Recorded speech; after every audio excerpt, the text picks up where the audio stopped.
Tornado drills, along with fire and lockdown drills, are so important they're actually required by state law. Last fall, the I-Team found more than 100 schools in southeast Wisconsin were not following that law. But Steve Shamraz is here to show us schools are now on their toes. Steve? Mike and Courtney, seems like a good time to check up, and it appears we got the attention of all those schools, as two of the school districts with failing records last fall are now giving kids all the safety skills required by law.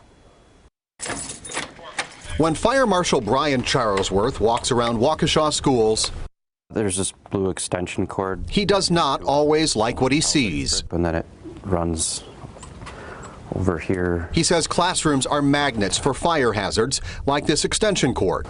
Oh, it's to this light. And it's Charlesworth's job to make it right. Safety drills. One thing he is happy with is the practice kids are now getting in advance of an emergency. A big improvement from what the I-Team discovered last fall. Everything is up to date. When the I-Team checked Waukesha's drill records, we found 21 of 23 schools out of compliance with state law, meaning students here were not as prepared as they should be. State law requires every school to do a minimum of 9 fire drills each academic year, plus 2 tornado drills and 2 safety or lockdown drills. Drills to develop a routine, so if there is an emergency, there's a routine for the children to follow, whatever that emergency may be. Let's use this school, Higher Elementary, for an example. Last year, students were short 3 fire drills and 1 tornado drill.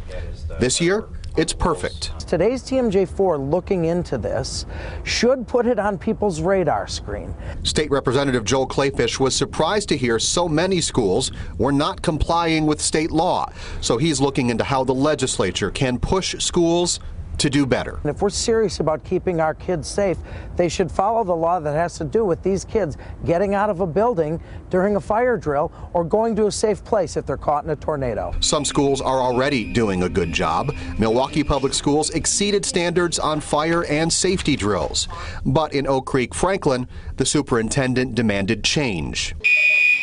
Last year, not one of her 9 schools did all its drills. This year, the record is perfect.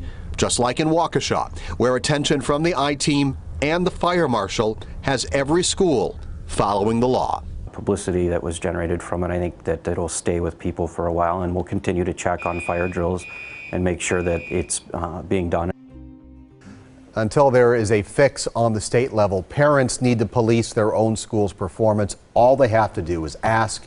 It is another way to make sure schools are following this law while no one else at the state level appears to be doing it. Yeah, and I'm sure a lot of parents will follow up on that advice. Steve, thanks.